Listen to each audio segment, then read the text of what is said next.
Hello दोस्तों, स्वागत है आप सभी का आज के इस नए सेशन में, जिसमें आज मैं आप सभी को एक नए मेहमान से इंट्रोड्यूस करवाने वाला हूं, जिन्होंने अभी रिसेंट नवंबर 2020 के एग्जाम में ज्योग्राफी सब्जेक्ट में जेआरएफ क्वालिफाई किया है। कैसे करके इन्होंने जेआरएफ क्वालिफाई किया, क्या इनकी पूरी जर्नी रही है, जिससे कि आप काफ़ी कुछ सीख सकते हैं।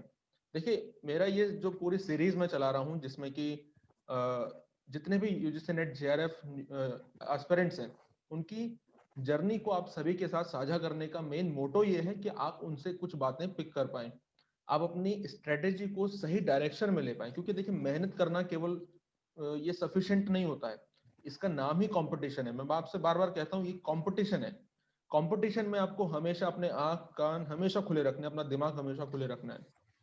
अब ऐसे में अगर आपके पास सही डायरेक्शन का अभाव है, तो आपके लिए ये मील का पत्थर साबित हो सकते हैं, ये जो हमारे सेशन है। तो इसी संदर्भ में देखिए, आज हमारे साथ मौजूद हैं शिवम वर्मा जी, जिन्होंने जेआरएफ क्वालिफाई किया है, जैसा कि मैंने आपको बताया है।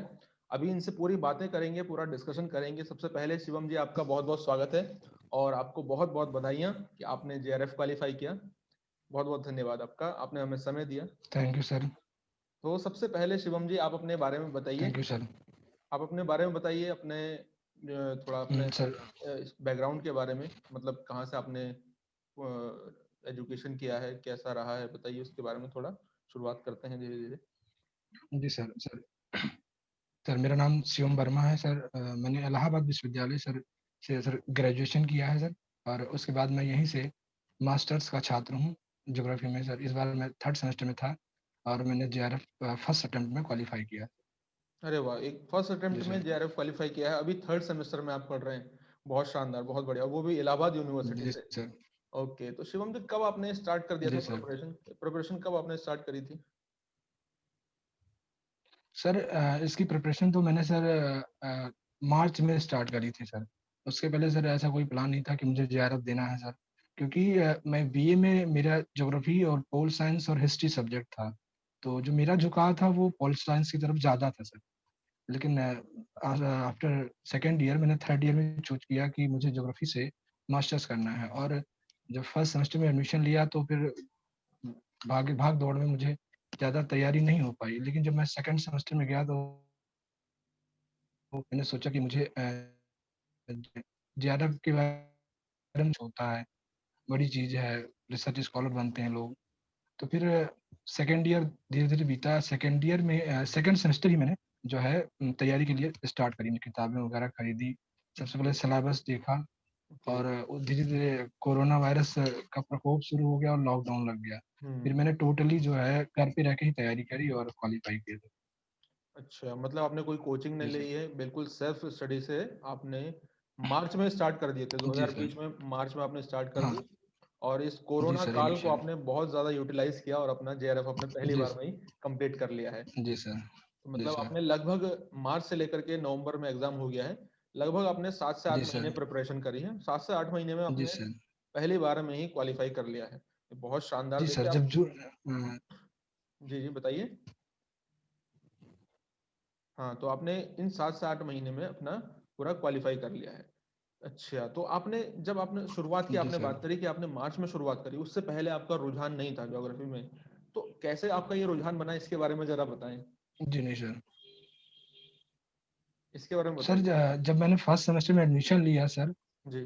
जी सर, जब मैंने फर्स्ट सेमेस्टर में ज्योग्राफी में एडमिशन लिया सर, तो एक कहना होता है ना कि आप अगर यूजी किए हैं तो कोई ज़्यादा मैटर नहीं करता, आपके पास 3 विषय हैं। हम्म। लेकिन जब आप मास्टर्स करते हैं तो आपको उस विषय में, उस सब्जेक्ट में मास्टर्स करना होना पड़ता है। हम्म। मास्टर की नॉलेज रखनी होती है। हम्म। तो फिर मैंने धीरे-धीरे मेहनत करी और अपने सीनियर से मुझे पता चला कि जेआरएफ भी होता है। तो हम्म। फिर मैंने जब सिलेबस देखा सर, तो सिलेबस इसका बहुत वास्ट है, 10 यूनिट्स हैं। और बिल्कुल। फर्स्ट पेपर भी अपने आप में बहुत मायने रखता है। हम्म। तो फिर मैंने सर इनिशियली एक-एक यूनिट की तैयारी करी, पीवाईक्यू देखे हम्म। और उससे मुझे काफ़ी मदद मिली सर। अच्छा, तो शुरुआत आपने जी सिलेबस सर। देखा है, पीवाईक्यूज देखे हैं, यहाँ से आपने शुरुआत करी है। जी सर। देखिए, यही बिल्कुल। और जी सर। इसमें अगर आप इसको थोड़ा सा और एलेबोरेट करके बताना चाहेंगे कि शुरुआत कैसे करें, क्योंकि सबसे पहले दुविधा यही होती है कि क्या डायरेक्टली किताबें उठा लें, किताबें पढ़ते रहें, शुरुआत कहाँ से करनी चाहिए, इसी में सबसे ज्यादा कंफ्यूजन होती है। जैसे शुरुआत जी सर, शुरुआत की अगर बात करें सर, अगर स्टूडेंट अगर रेगुलर अगर पीजी कर रहा है सर, तो उसके लिए सबसे बड़ा बेनिफिशियल होता है कि वो अगर क्लासेस अटेंड करता है तो ये उसके लिए बहुत ज़्यादा फ़ायदा रखता है सर। हम्म और मैं रेगुलर स्टूडेंट रहा तो सर मैं डेली क्लास लेता था। हम्म क्लासेस में बहुत सारी मॉडल्स हैं, थ्योरी ऐसे ही बता दी जाती हैं जो हमको ऐसे ही तैयार हो जाती हैं। हम्म उसके अलावा जब मैंने जब अपनी तैयारी स्टार्ट करी तो मैंने सिलेबस देखा पूरा और सिलेबस से पूरा गो थ्रू हुआ। उसके बाद में एक बहुत सारी मार्केट में किताबें उपलब्ध हैं जिसमें आपको जो प्रीवियस ईयर के क्वेश्चन पेपर हैं उसके पूरे सॉल्यूशन दिए होते हैं। हम्म तो उसका सॉल्यूशन जब मैंने पूरा देखा, पढ़ा तो मुझे लगा कि नहीं, आराम से हो जाएगा। फिर हम्म मैंने जो है एक-एक यूनिट उठा के तैयारी करना शुरू करी। और सर इसके लिए एक अलग अप्रोच बनाना होता है। एग्ज़ामिनेशन में जो हम लोग लिखते हैं बहुत डिटेल्ड आंसर होते हैं। तो बिल्कुल। लेकिन इसमें अपना एक नज़रिया चेंज करना होता है। हर क्वेश्चन को या हर थ्योरी को एक अलग ढंग से पढ़ना होता है। थ्योरी कब दी गई, थ्योरी के की पॉइंट्स क्या-क्या हैं। तो सर इस पे मैंने बहुत ज़्यादा फ़ोकस किया और यही सर कारण रहा कि मेरा सिलेक्शन इतना जल्दी हुआ सर।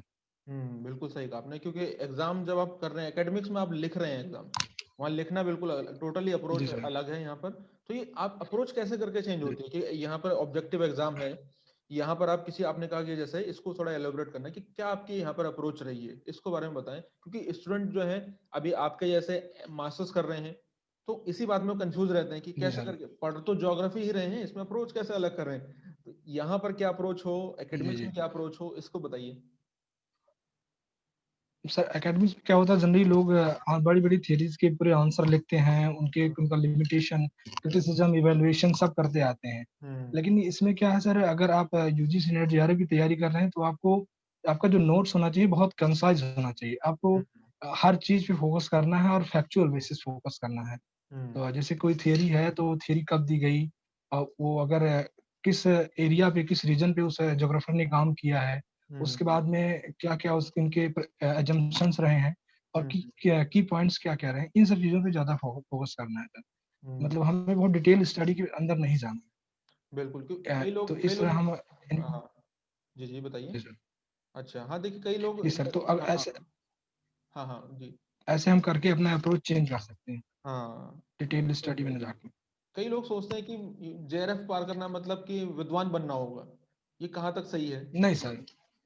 नहीं सर, कोई ज़्यादा वो नहीं सर। आप पेपर का पैटर्न मैंने देखा सर, मैंने हम्म पिछले 15-20 सालों का पेपर का पैटर्न देखा और मुझे देख के लगता था कि मतलब आराम से हो जाएगा। लेकिन इस बार जब जून का पेपर देखा सर, पेपर इतना डायनामिक सर। और इसमें से 2-3 यूनिट पे इतना फोकस किया गया, तो हम्म अगर लोग कहते हैं कि आपको पूरी जो है बहुत ज़्यादा विद्वान बनना है, ये बनना है, आप इतने सॉल्व कर लीजिए हो जाएगा। हम्म आपको पूरा पढ़ना पड़ेगा और अप्रोच आपका क्लियर रखना पड़ेगा, क्योंकि हम्म जो ढेर सारे मटेरियल अवेलेबल हैं, उन्हीं हम्म मटेरियल के पीछे नहीं भागना है सर आपको। पढ़ बिल्कुल करके फिर अपना एक नज़रिया बनाना है कि पेपर ऐसे चेंज हो सकता है सर। बिल्कुल सही कहा कि जी केवल सर। अपने अपने में मत लगे रहिए, देखते रहिए इधर उधर कि एग्जाम में पूछ क्या रहा है, आपको उस जी बात से सर। मतलब होना चाहिए कि एग्जाम में क्या पूछ रहा है, ना कि ये कि आपको क्या पता है, इसको उनसे क्या मतलब है, सही है ना। तो आपने अभी देखिए नोट्स की बात करी बीच में कि नोट्स कैसे बनाई, तो बहुत सारे जी स्टूडेंट सर। हैं, मेरे भी नोट्स सभी, मैं अनअकैडमी स्पेशल और प्लस पर दोनों पर ही मेरी क्लासेस चलती हैं, और ग्रुप भी पहले चलते थे, आप सभी को पता होगा। तो नोट्स बनाने के पीछे सबसे ज्यादा क्वेश्चन पूछ जाते हैं, पढ़ लिया सबने, समझ लिया, अब लास्ट में लेक्चर के बाद पूछ रहे हैं सर इसके अंदर क्या क्या इंपॉर्टेंट है, कैसे नोट करें, क्या इसको पूरा ही प्रिंट आउट निकलवा लें। कई बार स्टूडेंट नोट्स बनाते हैं, एक किताब जी। बन करके छोटी किताब बनकर रह जाती है। तो इसके बारे में बताइए, आपकी नोट्स, आपकी क्या स्ट्रेटेजी रहती थी नो और सर। कैसे करके आप बनाते थे। सर जो मैंने नोट्स बनाए हैं सर, आप अगर अगर नोट्स शेयर करूँ किसी से तो वो हर स्टूडेंट का नोट्स बनाने का अपना-अपना तरीका होता है सर। मेरे बिल्कुल। नोट्स अगर देखा जाए तो 10 यूनिट्स के पूरे नोट्स 2 कॉपीज़ में कंप्लीट हो गए हैं सर। अरे वाह। मतलब मैंने बहुत ज़्यादा पॉइंट वाइज़ बना के और ऐसे रखा है कि उसमें मुझे अगर देखना हो तो मैं 2-3 दिन में, अगर 2 दिन में पूरी 10 यूनिट्स रिवाइज़ कर सकता हूँ सर, पेपर के पर्सपेक्टिव से। तो सर नोट्स पे ज़्यादा डिटेल नोट्स नहीं बनाने चाहिए सर। अगर डिटेल्स के लिए तो हमारी किताबें बहुत सारी हैं, हम्म किताबों के पीछे जाइए। अगर नोट्स आपको खुद के बनाने हैं तो बहुत ही कंसाइज़ रखिए, जिससे आपको लास्ट टाइम में रिवीजन में बहुत सारी मदद मिलेगी सर। मैं इसमें एक बात कहता हूँ हमेशा कि आपको नोट्स, ये चीज एक और चीज मैं इसमें ऐड कर रहा हूँ कि आपको हमेशा ये चीज ध्यान में रखनी है कि नोट्स जी, जो है आपको लास्ट टाइम में जो 2 घंटे बचेंगे एग्जाम हॉल के बाहर, 2 घंटा 1 घंटा बचेगा, तो 10 यूनिट पेपर वन जी, की, जी। 10 यूनिट पेपर टू की, जी, जी। तो उस 1 घंटे के अंदर आप उन सबको रिवाइज कर सकते हैं, तो आपके नोट्स अच्छे हैं, अदरवाइज फिर वो ग्रंथ आप बना रहे हैं, और ग्रंथ की यहाँ पर जरूरत है नहीं, क्योंकि आपको विद्वान बनना जी नहीं, आपको सर। तो जेआरएफ क्वालिफाई करना जी सर। है ना। तो ये रही आपने जी सर। और इसके अलावा जो नेक्स्ट क्वेश्चन मैं आपसे पूछने जा रहा हूँ कि आप बुक्स के बारे में सभी पूछते हैं कि सर इसकी इस बुक के बारे में बताइए कैसे करके, कौन सी इंपॉर्टेंट बुक है, किसको पढ़ें किसको ना पढ़ें, क्या केवल बुक्स के बेसिस पे हो जाएगा या फिर आपको नोट्स भी पढ़ने पड़ेंगे, कितना इधर उधर देखना पड़ेगा, कौन कौन सी बुक लेनी पड़ेगी, बेहतर राइटर्स की बुक जी बताइए। सर। आप अपनी बुक लिस्ट जरा साझा कीजिए सभी स्टूडेंट से कि आपने किन किन बुक्स को प्रेफर किया, जी सर। इसके बारे में बताइए। जी सर। सर सिंपल सी बात है, मैं इलाहाबाद विश्वविद्यालय का छात्र हूँ सर। तो यहाँ के जो महान प्रोफेसर रहे हैं सर, प्रोफेसर सविंदर सिंह बिल्कुल। सर, इनकी फिजिकल ज्योग्राफी जो लगभग पाँच पाँच यूनिट कवर करती है आपकी यूजीसी की सर। हम्म। और उसके बाद में सर ह्यूमन ज्योग्राफी में मैंने सर यहाँ के एस डी मौर्य साहब हैं, उनकी किताब पढ़ी है सर। बिल्कुल। और सर किताबों के पीछे जाना ये कि अगर आपके पास बहुत ढेर सारा टाइम है तो आप डिटेल स्टडी कर सकते हैं। वरना हम्म। मार्केट में और बहुत सारी किताबें अवेलेबल हैं जो आपको कंसाइज मटेरियल उपलब्ध कराती हैं सर। मैंने हम्म। इसके अलावा एक अरिहंत प्रकाशन किताब ली थी सर, हम्म। उसमें जो है 10 यूनिट्स पूरा कंसाइज दिया गया था। तो हम्म। वो मेरे रिवीजन में, मेरे प्रैक्टिस में बहुत काम किया उसने। और हम्म। इसके अलावा अगर आप अगर हर यूनिट की अलग अलग किताबें पढ़ना चाहेंगे सर, तो मार्केट में बहुत सारी किताबें अवेलेबल हैं। और जो मैंने पढ़ी सर, अगर फिजिकल ज्योग्राफी की बात करें जो आपकी यूजीसी की 5 यूनिट कवर करती है, उसमें सविंदर सिंह है हम्म। और सविंदर सिंह जी हैं। उसके बाद में अगर ह्यूमन ज्योग्राफी की बात करें sir, S D Maurya sir हैं, इसमें उन्होंने काफी अच्छे से हर चीज डिटेल लिखा है। ओके। ये और बाकी। बहुत सा और। जी हाँ। सर। हम्म। तो देखिए बाकी यूनिट्स बाकी तो सर सभी। और यूनिट्स हैं सर। हाँ बिल्कुल सही है। देखिए बाकी की जो यूनिट्स हैं इन सभी में स्टूडेंट्स देखते हैं, यूनिट सविंदर सिंह सर को प्रेफर करते हैं, लेकिन एक यूनिट आती है जिसको बोलते हैं यूनिट नंबर 9, जी सर। Cartography and techniques. वो सबका थोड़ा सा वीक होता है, उसको आपने कैसे प्रिपेयर जी किया? सर। जी सर। सर हमारे यहाँ एक प्रोफेसर हैं, professor R C Tiwari sir, hmm. उन्होंने बहुत अच्छी किताब लिखी है। वो किताब पूरा होल सिलेबस कवर करती है जो यूजीसी का। उसमें जितने भी क्या कहते हैं, जो कार्टोग्राफी के, वैसे यहाँ प्रोजेक्शन तो आता नहीं है देखा जाए अगर यूजीसी के सिलेबस में, लेकिन बाकी जितनी सारी चीजें आती हैं उन्होंने बहुत अच्छे से कवर करी हैं। तो प्रोफेसर आर सी तिवारी और सुधाकर त्रिपाठी दोनों लोग मिल के लिखे हैं किताब। तो मैंने इसकी स्टडी करी थी सर। Okay okay. आपने अभी बुक्स के बारे में बात करा तो मैं बुक्स से ही रिलेटेड क्वेश्चन पूछता हूँ। एक तो आपने एक डिटेल अपनी बुक लिस्ट बताई, दूसरा आपने एक अरिहंत के नाम लिया जी है सर। जो गाइड बुक है। तो आप मुझे ये बताइए कि यूजीसी नेट जेआरएफ जी। पार करने जी के सर। लिए क्या हर बुक को कवर टू कवर पढ़ना है या फिर जी सर। गाइड बुक से काम बन जाएगा? दो बात मैं आपसे पूछ रहा हूँ कि क्या हर एक बुक नहीं को सर। कवर टू कवर पढ़ना पड़ेगा या फिर जी। केवल गाइड बुक चल जाएगा? जी सर, मेरे कहने का मतलब सर, आप जो आपका सवाल बहुत अच्छा सवाल है सर। ये हर स्टूडेंट सोचेगा कि हमें हम्म। पूरा पढ़ना है या ये कोई गाइड बुक पढ़ना है। सर हम्म। ये आपके पास टाइम पे डिपेंड करता है। हम्म। जैसे मैंने अभी आपको बताया कि मैंने मार्च में तैयारी स्टार्ट करी और बहुत जल्दी कवर कर लिया। तो हम्म। अगर आप बहुत जल्दी कवर करना चाहते हैं तो आपको कोई एक गाइड बुक फॉलो करनी है। और हम्म। उसके साथ में आपको पीवाईक्यू और प्रैक्टिस प्रैक्टिस सेट सॉल्व करनी है। हम्म। आपको बहुत सारी इस समय जो है साइटें हैं अवेलेबल, हम्म। बहुत सारे ऑनलाइन प्लेटफॉर्म है, उस पर जाके टेस्ट आपको देना है। तो हम्म। अगर आप एक किसी गाइड बुक के थ्रू जा रहे हैं तो आपको अपनी जो तैयारी है वो टेस्ट दे के अगर इम्प्रूव करनी है, मजबूत करनी है, स्ट्रॉन्ग करनी है सर। और हम्म। अगर आपके पास बहुत ज्यादा टाइम है तो आप एक एक किताबें कर सकते हैं। लेकिन सर उसमें ये हो जाएगा, एक एक किताबें करेंगे बहुत ज्यादा टाइम लगेगा। बिल्कुल। और कवर टू कवर करने की क्या जरूरत है या फिर नहीं, इसके बारे में बताइए, हर बुक को। हाँ सर। अगर अगर आप मास्टर्स के स्टूडेंट हैं सर, हम्म। और अगर आपको गहन अध्ययन की जरूरत है कि आप फर्स्ट सेमेस्टर में हैं, सेकंड सेमेस्टर में गए हम्म। और तब आपको जेआरएफ निकालना है, तो हम्म। दरअसल अगर जो लड़का जेआरएफ होता है तो हम्म। उसके लिए माना जाता है कि वो मास्टर्स करके आया है। उसके बाद इसका मतलब उसके पास ज्योग्राफी की अच्छी जानकारी है सर। तो अगर आपके पास टाइम है, अगर आप फर्स्ट सेमेस्टर से लग रहे हैं, तो आपको सारी किताबों की थॉरोली स्टडी करनी चाहिए हम्म। सर। वरना तो बहुत सारे तरीके से लोग जेआरएफ निकालते रहते हैं सर। बिल्कुल सही जी कहा। सर ये देखिए है। ये टोटली टाइम पर डिपेंड करता है कि आपके पास समय कितना है। अपने समय को देखिए, हाँ सर। 6 7 8 समय महीने कितना है में सर। अगर आप सिलेबस कवर कर पा रहे हैं तो अच्छी बात है, अदरवाइज फिर आप बाद में भी कर सकते हैं, है ना? तो उसमें क्या है, विद्वान तो जी सर। बनने के लिए पूरी जिंदगी पड़ी है। ठीक। तो पूरी जिंदगी पड़ी है सर। हाँ जी। बिल्कुल सही कहा। और इसके बारे में जरा कहिए, देखिए 10 यूनिट हैं इस बार का, अगर आप पेपर देखेंगे तो पेपर हमारा ऐसा है कि पूरा जो एक बैलेंस बनता था पेपर में, बैलेंस पूरा उल्टा उलट चुका है। जहाँ जी सर। जहाँ जी। इंडियन ज्योग्राफी से लगभग 15 से 20 25 क्वेश्चन तक, 25 क्वेश्चन तक आए हैं, 20 क्वेश्चन 25 क्वेश्चन, वरना 15-20 के बीच में तो मिनिमम रहता ही था। अब ये जो उठा पटक हो जा रही है पेपर में, इसको कैसे मैनेज किया जाए? स्टूडेंट कंफ्यूज हो जा रहा है कि अभी मैंने इस पे फोकस ज्यादा किया इस यूनिट पे पर्टिकुलर, कल पूछ लिया गया किसी और यूनिट पे, इसको कैसे मैनेज करें? जी और जी आपने कैसे मैनेज किया और जी पहले ही सर। अटेम्प्ट में जेआरएफ क्वालिफाई कर लिया? जी सर, आपके कहने का मतलब ऐसा जो पेपर की डायनामिसिटी है, मतलब पेपर बहुत डायनामिक हो रहा है। पहले क्या होता था कि हर यूनिट के लिए क्वेश्चंस आसान रहते थे कि इतने इतने क्वेश्चन इस यूनिट से आएंगे। हम्म लेकिन अब जो एग्जामिनर पेपर सेट कर रहा है सर, वो उसका पता नहीं कैसे है कि कभी कभी किसी एक यूनिट से सारे क्वेश्चन डाल दिए गए। इस हम्म बार जो इकोनॉमिक एक्टिविटी और रीजनल डेवलपमेंट से बहुत ढेर सारे क्वेश्चन डाले गए। हम्म पूरा ज्योग्राफी का पेपर लग रहा था कि इकोनॉमिक्स का पेपर आ गया। तो हम्म सर इसके लिए आपको सर तैयार रहना होगा आपको। अगर आप यूनिट्स की स्टडी थॉरोली करते हैं और आपको एक चीज कॉन्सेप्ट आपका क्लियर रखना होगा। जैसे इस बार का जो पेपर रहा उसमें सर्टेन रीजन के क्वेश्चन ज्यादा आए हैं। हम्म तो कहने का मतलब उनको लग रहा था कि पूरा पेपर इकोनॉमिक ज्योग्राफी का है। हम्म लेकिन अगर आप अपने सारी 10 यूनिट्स अगर थॉरोली स्टडी कर रखी है, तो हम्म कहीं ना कहीं आप क्वेश्चन आराम से अटेम्प्ट कर ले जाएंगे। और इसमें आपको जो है एक्सक्लूडिंग मेथड इस्तेमाल करना होगा कि ये गलत है तो ये सही हो जाएगा। इस हम्म तरीके से कर सकते हैं। और सर अगर ऐसे देखा जाए तो पेपर जितना डायनामिक हो रहा है कि कभी कोई थॉट से क्वेश्चन ढेर सारे डाल देंगे, इंडिया थॉट छोड़ देंगे, हम्म, क्लाइमेटोलॉजी छोड़ देंगे, तो ये सर एग्जामिनर के ऊपर है, इसको तो हम हैंडल नहीं बिल्कुल कर सकते। लेकिन ये है बिल्कुल। कि हमें अपनी तैयारी उस लेवल तक रखनी चाहिए सर। बिल्कुल, कहने का मतलब ये है कि सिलेबस के अंदर जो चीज मेंशन है वो आपके पास कम हाँ से सर, कम उस पे आप। एवरेज लेवल तक तो प्रिपेयर होना चाहिए आपका, कम से कम छोड़ नहीं जी सकते सर। किसी भी चीज को, जी है ना?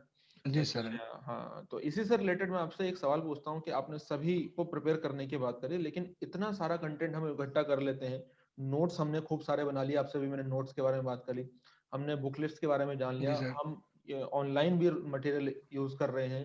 आजकल मटेरियल की भरमार है, कमी नहीं है, भरमार है, चाहे हिंदी मीडियम की बात जी हो सर। चाहे इंग्लिश मीडियम की बात हो। लेकिन इस सभी इतने जी सारे सर। मटेरियल को लास्ट टाइम में कंसोलिडेट कैसे किया जाए? अंत समय में वो सब चीज तो हमारे पास जाएगी नहीं, हमारे पास जाने वाला है केवल हमारा दिमाग। तो इतने सारी चीजों को कैसे करके हैंडल किया जाए, उनको अपने अंदर जी आत्मसात सर। किया जाए, आपने कैसे किया? इस समस्या का समाधान बताइए आप। जी सर, जैसा कि मैंने स्टार्टिंग में ही आपसे कहा कि जैसे कि हमारे पास जैसे कि 10 यूनिट्स होती हैं फर्स्ट पेपर की। हम्म और उसके बाद में 10 अपनी जो सब्जेक्टिव होता है सर। हम्म अगर सब्जेक्टिव की बात करें सर, इसमें हमें अपनी तैयारी के दौरान ही बहुत कंसाइज नोट्स बनाने हैं हर टॉपिक के। हम्म ऐसे नोट्स बनाना है कि आपका एक कॉपी में आपकी लगभग 5 यूनिट कवर हो जाए। हम्म और वही आपको एग्जाम में जाने से पहले, आपको 2 घंटे पहले, 3 घंटे पहले, जैसा आपका कॉन्फिडेंस लेवल हो। जैसे कि मैं एग्जाम के 2 दिन पहले पढ़ना बंद कर देता हूँ सर। तो हम्म हर स्टूडेंट की अपनी अपनी चॉइस होती है, अपना अपना तरीका होता है सर। हम्म तो मतलब लास्ट टाइम में आप उन्हीं 2 कॉपियों को पढ़ें और ज्यादा नोट्स और ज्यादा किताबों के पीछे मत भागें, क्योंकि उसमें क्या होता है फिर स्टूडेंट हाइपर हो जाता है कि इतना मटेरियल है, इतना कंटेंट है, मुझे आता नहीं। तो ये चीज हो जाती है सर। तो बिल्कुल सही। आपको अपनी तैयारी के दौरान ही ये चीज तैयार करना है कि मुझे लास्ट टाइम में क्या पढ़ना है। बिल्कुल और सही। सर अगर फर्स्ट पेपर की बात करूं सर, तो फर्स्ट पेपर बहुत अहम रोल प्ले करता है सर इसमें। हम्म फर्स्ट फर्स्ट पेपर के लिए फर्स्ट पेपर सर में आऊंगा आपके पास। स्टूडेंट। हाँ, फर्स्ट पेपर पे अभी जी अभी सर। बात करेंगे हम, लेकिन उससे पहले मुझे बताइए कि आप रिवीजन और प्रैक्टिस का कितना इंपॉर्टेंट रोल मानते हैं प्रिपरेशन में आपके जेआरएफ में? रिवीजन और जी सर। प्रैक्टिस बताइए। सर 80% सर, 80% सर रोल रहता है सर रिवीजन और प्रैक्टिस का और सर। प्रैक्टिस का अगर आप कितना जी किस प्रकार से आपकी स्ट्रेटेजी रहती थी, इसको भी साझा कीजिएगा। जी सर। सर मेरी स्ट्रेटजी ये रहती थी सर, जो मैंने वैसे तो कहीं कोई प्लस कोर्स खरीदा नहीं था सर। लेकिन इस समय सर ऑनलाइन प्लेटफॉर्म इतने सारे अवेलेबल हैं कि अगर आप पढ़ना चाहते हैं तो आप कहीं भी आराम से टेस्ट दे सकते हैं सर। अन हम्म अकेडमी पे ही सर बहुत ढेर सारे टेस्ट पढ़े हैं सर। और हम्म मैंने उस पे जितने टेस्ट हैं, हमने सारे लगभग सारे टेस्ट दिए सर। और हम्म कई दिन तो मैं खुद टॉप कर जाता था, मुझे विश्वास नहीं होता था कि मेरी तैयारी इतनी अच्छी हो गई है सर। तो हम्म सर मेरे कहने का मतलब है कि अगर आप तैयारी कर रहे हैं सर, तो आपको जो है, अगर आप पूरे दिन अगर 6 घंटे पढ़ते हैं, तो आप 1 घंटे कम से कम प्रैक्टिस करिए। हम्म आपके सामने क्वेश्चंस आने चाहिए और आप बिना किसी सहायता के उन क्वेश्चन को सॉल्व करने की कोशिश करें, भले गलत हो जाए सर। तो बिल्कुल। लगभग 80% रोल रहता है कि आपने कितनी प्रैक्टिस करी है। बहुत ढेर सारा आप पढ़ लेंगे, तभी अगर प्रैक्टिस नहीं करेंगे तो एग्जामिनेशन हॉल में आप शून्य हो जाएंगे। हम्म बिल्कुल सही कहा, क्योंकि ये एग्जाम चीज में है, आपको प्रैक्टिस केवल बहुत जरूरी है सर। एग्जाम में आपका इंटरव्यू होने वाला है नहीं, आपको तो वहां पर जाकर क्वेश्चन सॉल्व करना पड़ेगा। और अगर आपको प्रैक्टिस नहीं होगी तो क्वेश्चन नहीं समझ पाएंगे, पढ़ा लिखा सब वहां पर जी बराबर हो सर। जाएगा। जी सर। ठीक ठीक। और रिवीजन के मामले में स्टूडेंट्स क्या करते जी हैं कि रिवीजन को टाइम नहीं देते हैं। कई सारे स्टूडेंट्स की मैंने प्रॉब्लम जी देखी है, नहीं बस सर। पढ़े जा रहे हैं, कंटेंट इकट्ठा करे जा रहे हैं, रिवीजन नहीं कर रहे हैं। तो मेरा तो मानना ये जी है सर। कि आप रिवीजन बराबर करते रहिए, आपने भी इस बात पे एम्फेसिस किया है।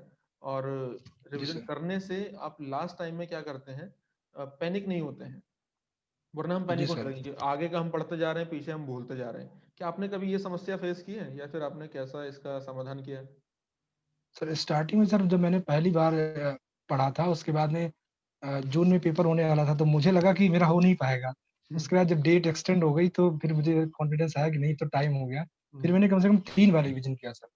ओके। मतलब सर रिवीजन बहुत ज़रूरी है। एक बार आप पढ़ेंगे तो ऐसा लगेगा कि आप सब भूल रहे हैं सर। सर हम्म, ह्यूमन माइंड ऐसे ही होता है सर, जब तक हाँ, 2-3 बार कोई चीज़ ना जाए, सभी टैलेंटेड नहीं होते हैं सर। बिल्कुल बिल्कुल। बहुत मैक्सिमम एवरेज स्टूडेंट होते हैं, तो जब तक आप 2-3 बार रिवीजन नहीं करेंगे, और सर सबसे अच्छी बात ये है कि आपको अपना एक ग्रुप रखना चाहिए, आपका आपके फ्रेंड्स हों जिसमें आप डिस्कस कर पाएँ चीज़ों को, उनसे पूछ सकें, आप उनको बता सकें सर। ये बहुत हेल्प करता है रिवीजन में आपका। ग्रुप हम्म, स्टडी बहुत मैटर करती है सर। जी सर। बिल्कुल। और अब मैं आपसे एक बहुत ही अहम सवाल पूछने जा रहा हूँ, जो कि हर एस्पिरेंट के मन में कभी, चाहे वो टॉप ही क्यों ना कर गया हो, उसके मन में कभी ना कभी ये सवाल जी सर। आता ही होगा। जो सवाल ये है, क्योंकि हर एस्पिरेंट की तरफ से मैं आपसे आज पूछ रहा हूँ, कि क्या आपके मन में कभी ये भाव आया, जैसे कि आपने भी बताया कि एक समय ऐसा आता ही है सबके मन में कि मुझसे नहीं हो पाएगा। क्या ये, जी, जी। या फिर ऐसा भी इंसान कभी सोचते हैं हम कि क्या ये मुझसे हो पाएगा, इतना बड़ा एग्जाम है, लाखों स्टूडेंट्स ने फॉर्म भरा है, और न जाने कब से लोग तैयारी कर रहे हैं, 3-3 साल से, 2-2 साल से तैयारी कर रहे हैं, मैं अभी पहली बार देने जा रहा हूँ, मुझसे हो पाएगा या जी, नहीं हो जी। पाएगा? क्या आपने इसको, ये आपके मन में भाव आया, और आया अगर, तो आपने कैसे उससे छुटकारा पाया? जी सर, ये तो सर नॉर्मल सी बात है। इतनी बड़ा एग्ज़ाम है नेशनल लेवल का सर, कि हम्म, अगर स्टूडेंट तैयारी कर रहा है तो उसको लगता ही है। सर इसके लिए मैं बताऊँगा कि अगर आपके अंदर ऐसी फीलिंग आ रही, तो आप अपने आप को इवैल्यूएट करिए, टेस्ट दीजिए। जब आपकी परफ़ॉर्मेंस अच्छी रहेगी तो आपको अच्छा लगेगा सर। मैं हम्म, अपना बताऊँ सर, मैं जब अनअकैडमी पे टेस्ट देता था, कभी-कभी मेरे जो नंबर बहुत बिलो 50% आ जाते थे, तो मुझे बहुत दुखी होता था। दोस्तों से बात करता था, "तो यार मेरे नंबर कम हो रहे हैं, लगता नहीं सिलेक्शन होगा मेरा।" तो फिर वो कहता था कि अच्छा पिछले दिन तुम्हारे नंबर अच्छे आए थे, उसपे तुम क्यों नहीं सोचते हो? हम्म, पिछले दिन तुमने टॉप किया था। तो सर बिल्कुल। इसमें अपने आप को अपना अपना जो कॉन्फिडेंस लेवल है सर, उसको ऊँचा रखना है सर, और हम्म, अपना जो पॉजिटिव पॉइंट है उसपे देखना है कि हाँ, ये मेरी चीज़ अच्छी है, हम्म, और जो आपकी कमज़ोर है उस पे आप तैयारी करते रहें। और सर बिल्कुल। बहुत बड़ा एग्ज़ाम नहीं है, सच लोग कहते हैं कि बहुत बड़ा एग्ज़ाम है। सर अगर आप तैयारी करेंगे सर, होता है लड़के एब्सोल्यूट तैयारी करते हैं, मतलब खुद नहीं तैयारी करते, ये नहीं करना है। आपको रिलेटिव स्टडी करनी है, और हम्म, हमेशा आपको आज के ज़माने में सर जो ऑनलाइन प्लेटफ़ॉर्म है बहुत सारे एक्टिव हैं, और आपको हर जगह कनेक्टेड रहना चाहिए कि कहाँ से क्वेश्चन कैसे आ रहे हैं।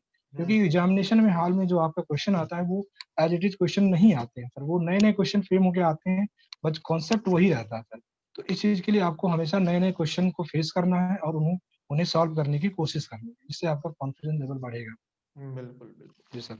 तो देखिए दोस्तों, कि कितनी बढ़िया इन्होंने बातें बताई हैं, कि सबसे पहले से आपको कॉन्फिडेंस लेवल कभी भी अगर आपका डाउन हो रहा है, एक तो चीज कि आपके आसपास ऐसा फ्रेंड सर्कल होना चाहिए, जैसा कि उनके फ्रेंड सर्कल है, आपको बूस्ट अप करें कि नहीं आप जी, कर जी। सकते हो, आपको वो समय याद दिलाएं, क्योंकि हर समय हर स्टूडेंट के बीच में कभी ना कभी ऐसा मन उसका होता है, शायद मुझसे होगा या नहीं होगा, हम खुद को ही अंडर एस्टिमेट करने जी लगते सर। हैं।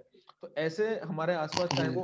चाहे वो हमारे पेरेंट्स हों, चाहे हमारे वो फ्रेंड्स हों, हमारे रिलेटिव्स हों, कोई ना कोई दो चार कम से कम लोग ऐसे होने चाहिए, दो चार मैं तो कहूंगा, अब आपका भी ज्यादा भीड़ नहीं होगी, आपके आसपास भी कुछ ऐसे फ्रेंड्स होंगे, रिलेटिव्स हो सकते हैं, हमारे पेरेंट्स हो सकते हैं, जो आपको पुश करें कि नहीं आप कर सकते हो, आपके अंदर वो पोटेंशियल है, आपको बार बार जी चीजें वो सर। आपको याद दिलाएं, जी सर। है ना? और इसके बाद अब हम आते हैं नेक्स्ट क्वेश्चन, जो कि पिछली बार मैं नहीं पूछ पाया था, जो आए थे हमारे साथ इंटरव्यू करने के लिए, पेपर वन पे। जैसे कि आपने भी बीच में बोला भी था, मैंने उस समय पे आपको इंटरप्ट कर दिया था कि हम इस पे पेपर वन पे बाद में बात करेंगे। तो अब आप मुझे जी, बताइए कि जी। आपकी पेपर वन की क्या जी सर। स्ट्रेटेजी रही, कैसे करके आपने पेपर वन को प्रिपेयर किया, और क्या आपकी उसमें आपका सोर्स क्या रहा, बताइए। जी सर। जी सर, अगर फर्स्ट पेपर की बात करें सर, तो लोग फर्स्ट पेपर का नाम सुनते ही, और लोग तो बहुत स्टूडेंट तो कहते हैं बड़ा ईज़ी है, ऐसे दे देना है। हमारे कुछ दोस्त ऐसे रहे हैं जो फर्स्ट पेपर को बहुत हल्के में लेके गए, और उनका नेट भी नहीं हो पाया। हाँ, तो मेरा ये कहना है कि सर फर्स्ट पेपर जो है वो बहुत ही डिसाइडिंग रोल प्ले करता है सिलेक्शन में आपका। हम्म, तो आपको फर्स्ट पेपर को कभी अंडर एस्टिमेट नहीं करना है, हम्म, और फर्स्ट पेपर की बढ़िया तैयारी करनी है सर, क्योंकि उसमें 10 यूनिट्स हैं, और अगर आप 35 स्कोर करते हैं तो अपना सिलेक्शन पक्का मानिए सर। सर इसके लिए अगर मैं बात करूँ किताब की सर, तो मैंने जो है एक केवीएस मदान की एक बुक आती है सर, उसमें 10 यूनिट्स बहुत अच्छी दी गई है। मैंने हुँ, उसको फ़ॉलो करी और उस किताब को मैंने एक बार पढ़ा था। हुँ, हालाँकि किताब बहुत टफ लैंग्वेज में लिखी गई है हुँ, और मैं पहले हिंदी मीडियम का स्टूडेंट रहा, उसके बाद इंग्लिश मीडियम में आया तो मुझे थोड़ी दिक्कत हुई।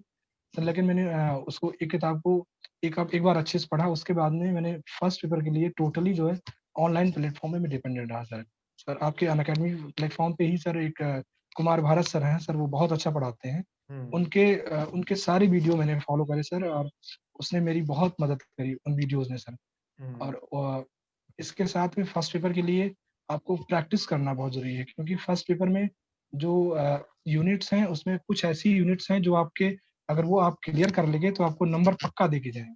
जैसे डीआई हो गई सर, कॉम्प्रिहेंशन हो गया सर, लॉजिकल रीज़निंग वगैरह है। हुँ, तो अगर आप इन पे अगर पकड़ अपनी अच्छी बना लेते हैं, तो ये आपको पक्का 5-5 नंबर आपको दे के जाएँगे। हुँ, हुँ, तो सर इसके लिए भी है कि अगर आप किताब पूरी पढ़ लेते हैं और उसके बाद अपना प्रैक्टिस करते हैं और एग्ज़ामिनेशन हॉल में जाने से पहले आप 3-4 एग्ज़ाम मॉक टेस्ट दे दें और हुँ, उसमें ये देखें कि मुझे पहले क्या करना है सर।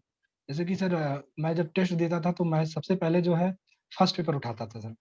पहले स्टार्टिंग में सर, तो मैं फर्स्ट पेपर में फँस जाता था, क्योंकि इसमें मैथमेटिक्स वगैरह बहुत अच्छी नहीं थी हुँ, मेरी बहुत अच्छा प्रैक्टिस नहीं था, तो फँस जाता था और लास्टली मुझे ज्योग्राफी के लिए टाइम नहीं मिलता था। तो सर इसके लिए मैंने क्या किया कि पहले अपना ज्योग्राफी सॉल्व करता था, क्योंकि इसमें क्या होता है मैक्सिमम क्वेश्चन पढ़ के आप आंसर दे सकते हैं। उसके बाद फर्स्ट पेपर पे आइए और फर्स्ट पेपर में अगर 10 यूनिट्स की बात करें तो इसमें रिसर्च एप्टीट्यूड है, सर टीचिंग एप्टीट्यूड है, कम्युनिकेशन है, कॉम्प्रिहेंशन है सर। इन सब चीज़ों में सर आप ऐसे यूनिट्स को पहले कवर करिए जो क्या कहते हैं जो पढ़ के आप कर सकें। उसके बाद में जो चीज़ें सॉल्व करनी वाली हैं, उन पे बाद में स्विच करिए सर। ये हुँ, चीज़ है सर। तो अगर सोर्स की बात करें सर, तो किताब केवीएस मैदान फॉलो कर सकते हैं। उसके बाद में अ, ऑनलाइन प्लेटफ़ॉर्म इसके लिए बढ़िया रहेगा फर्स्ट पेपर के लिए। लेकिन सर इसमें भी टेस्ट देना बहुत ज़रूरी है, प्रैक्टिस करना बहुत ज़रूरी है। क्योंकि ये भी ऐसा पेपर है सर कि इसमें भी मटेरियल बहुत ज़्यादा है सर। रिसर्च का मतलब होता है सर रिसर्च। बहुत ढेर सारे टॉपिक हैं इसमें। आप जब तक प्रैक्टिस नहीं करेंगे, आपके सामने क्वेश्चन नहीं आएँगे सर, तब तक आपकी तैयारी अच्छी नहीं हो सकती सर। हुँ, अगर इसमें पीवाईक्यू की बात करें तो सर पीवाईक्यू बहुत अच्छा रोल नहीं प्ले करता है क्योंकि हर बार चेंज होता रहता है सब कुछ। हुँ, सर इसमें एक यूनिट है आपका आईसीटी, जो लड़का आईसीटी या आज के समय में सर इन्फॉर्मेशन कम्युनिकेशन टेक्नोलॉजी से जुड़ा हुआ है, उसके लिए बढ़िया है सर। बहुत सारे क्वेश्चन ऐसे एज़ इट इज़ आ जाते हैं, सॉल्व हो जाते हैं, हुँ, जीमेल वगैरह से सर और अ, ब्राउज़िंग ऐप वगैरह से, तो ये बढ़िया हो जाता है सर। हुँ, तो फर्स्ट पेपर में सर किताब फ़ॉलो करिए और उसके बाद में आप प्रैक्टिस करिए। बिल्कुल। जी, बहुत जी, बढ़िया, जी, देखिए सर। बहुत बढ़िया आपने एक कॉम्प्रिहेंसिव स्ट्रैटेजी बताई कम शब्दों में।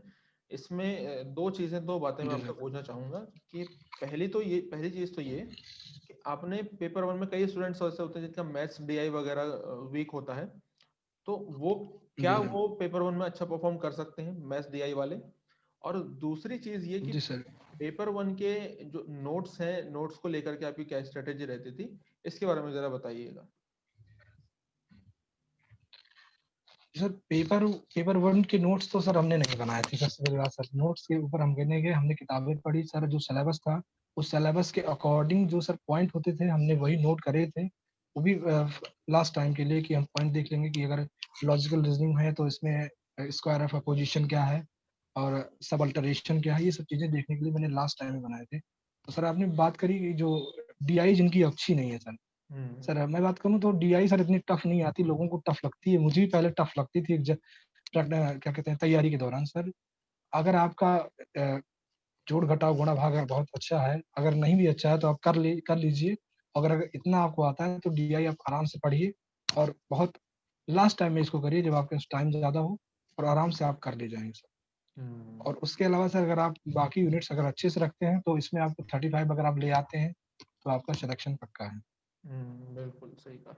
बिना पेपर 1 के तो आपका जेआरएफ के बारे में आप सोच नहीं सकते। पेपर 1 अगर आपका है तो तभी जी, आप नहीं, नहीं सर। हाँ, बिल्कुल सही कहा। और इसमें देखिए इन्होंने एक इम्पोर्टेंट बात बताई है, मैं उसके ऊपर उसी पॉइंट को मैं दोबारा से कोट कर रहा हूँ, हाइलाइट कर रहा हूँ कि सब इन्होंने क्या कहा कि आपको अपने अनुसार देखना है। आपकी क्या अपने ट्रायल एंड एरर मेथड से आपको देखना है कि आपकी क्या अप्रोच रहती है। यानी कि आप जब जी पेपर सर। सॉल्व करते हैं तो कुछ स्टूडेंट्स ऐसे होंगे जो पेपर 1 में स्ट्रांग होंगे, कुछ स्टूडेंट्स ऐसे होंगे जो पेपर 2 में स्ट्रांग होंगे। अगर आप पेपर 2 में स्ट्रांग है तो आप पेपर 2 पहले कीजिए, पेपर 1 में स्ट्रांग है तो पेपर 1 पहले कीजिए। उससे होगा ये कि आपका कॉन्फिडेंस लेवल बूस्ट होगा। अगर आप पहले उस चीज को उठा लेंगे जो आपको जिसका सर पैर पता नहीं है बिल्कुल भी, तो आपका कॉन्फिडेंस लेवल और डाउन हो जाएगा और आप सही आते हुए क्वेश्चन भी गलत कर जाएंगे। तो इस चीज पे फोकस कीजिए करें और अपना ध्यान दें। खुद ये आपको कोई नहीं बताएगा, पहली चीज मैं आपको ये बात बता दे रहा हूँ, ये आपको कोई नहीं बताएगा, क्योंकि हर एक इंसान अपने आप में इंडिविजुअल है। जैसा उनका है पेपर 2 स्ट्रांग है, आपका हो सकता है कि DI स्ट्रांग हो, जरूरी नहीं है। तो आप अपनी चीज अपने मतलब ये अपनी जो स्ट्रेटेजी है अपने हिसाब से आप बनाएं, ठीक है। इसके बाद शिवम जी, आप आपसे मैं अब लास्ट क्वेश्चन पूछना चाहूंगा कि अब जो फ्यूचर एस्पिरेंट्स हैं वो कैसे करके प्रिपरेशन करें, उनके लिए क्या डूज होने चाहिए इस एग्जाम को लेकर के, क्या डोंट्स होने चाहिए, क्या वो करें क्या ना करें। पहली बात ये इंपॉर्टेंट होती है कि क्या ना करें। सबको पता है कि पढ़ना है, सिलेबस जी देखना है, सर। PYQs देखने हैं, लेकिन ये नहीं बता रहा है कोई कोई कि क्या नहीं करना है। ये करोगे तो नहीं होगा बिल्कुल भी। तो क्या डोंट्स होने चाहिए, क्या डूज होने चाहिए, इसके बारे में बताइए आप। जी सर, आपने डूज़ और सर आपने सारे बता ही दिए क्या करना है सर। अगर जो डोंट की बात करें सर, तो सबसे पहले आपको अपना कॉन्फिडेंस लेवल बना के रखना है, घबराना नहीं है कि मेरा नहीं होगा सर ज़ाहिर। हम्म। बहुत सिंपल सी बात है, अगर आप कंसिस्टेंट हैं, आप अगर तैयारी अपनी अच्छे से करी तो आपका सिलेक्शन पक्का है। क्योंकि जो पढ़ने वाला होता है उसका पक्का होता है। जैसे मैं अपना बताऊँ कि मुझे लगता था कि नहीं होगा, मेरे बहुत सारे दोस्त हैं जिनकी बहुत अच्छी तैयारी रही, लेकिन उनका नहीं हो पाया। सर तो अपना विश्वास बना के रखिए कि अगर हम अच्छे से तैयारी करेंगे तो मेरा सिलेक्शन पक्का होगा। और उसके बाद में जो आपने बताया कि ये जो करना है, उसमें सबसे पहले आप सिलेबस के गो थ्रू होइए और PYQ देखिए, और उसके बाद में हर यूनिट्स आप थॉरोली कवर करिए।